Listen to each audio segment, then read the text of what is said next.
RESA TV presents in 3, 2, 1, Dateline Schools with your host, Terry Harrington. Well, this week on Dateline Schools, I have the privilege of talking to St. Clair County Prosecutor Mike Wendling as we discussing the topic of truancy in school. And Mike, I know you get around a lot around the state, you with your colleagues, other prosecutors and other agencies around the state, seeing what are they doing to get kids into school in their communities? Well, there's been a real correlation formed between failure to go to school and later on, or discipline in the community, and also criminal behavior. So as Vice President of the Prosecuting Attorneys Association, we've really worked closely with DHS and with the school system and with the governor's office in order to try and find a solution to get these kids in school. Statewide, I know Department of Human Services is becoming very involved in at least the 4 target cities that the governor has identified: Saginaw, Detroit, Pontiac, and Flint. But then carrying that concept and some of those resources over to the other communities to make sure kids can get to school. I think that long term that will start to turn the tide as to kids' school attendance and maybe kind of break that cycle, what they call the school to prison pipeline. When kids fall out of the school, they often fall into the prison. And 50% of the people that we're seeing going into prison now are without a GED and without a high school diploma.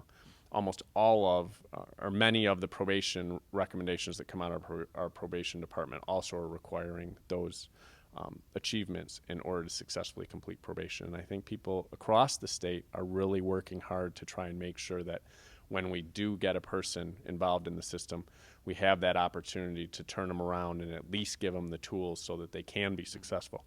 Whether they will be is the real challenge. What can we as a community be doing here locally to help stem the tide? Well, we teamed with RESA this year, or last year and the year before, is to try and identify the student population that isn't in school and focus in on those families and give those families assistance to get those kids to school.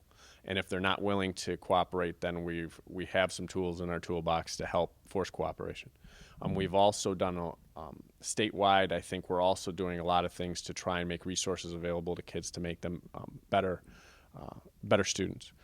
Also, I think the community as a whole, what has happened through the onset of charter schools and school of choice and a lot of different opportunities for students to move within districts, I think people see kids on the street and they think, well, they must be a homeschool kid, or they must be in a different district, or maybe they're at school choice into Marysville and they're a Memphis student. And I don't think that community accountability as to kids, what we used to do 20 years ago, you see a kid walking down the street and it's the day of school, it's police officers stop and say, why aren't you in school?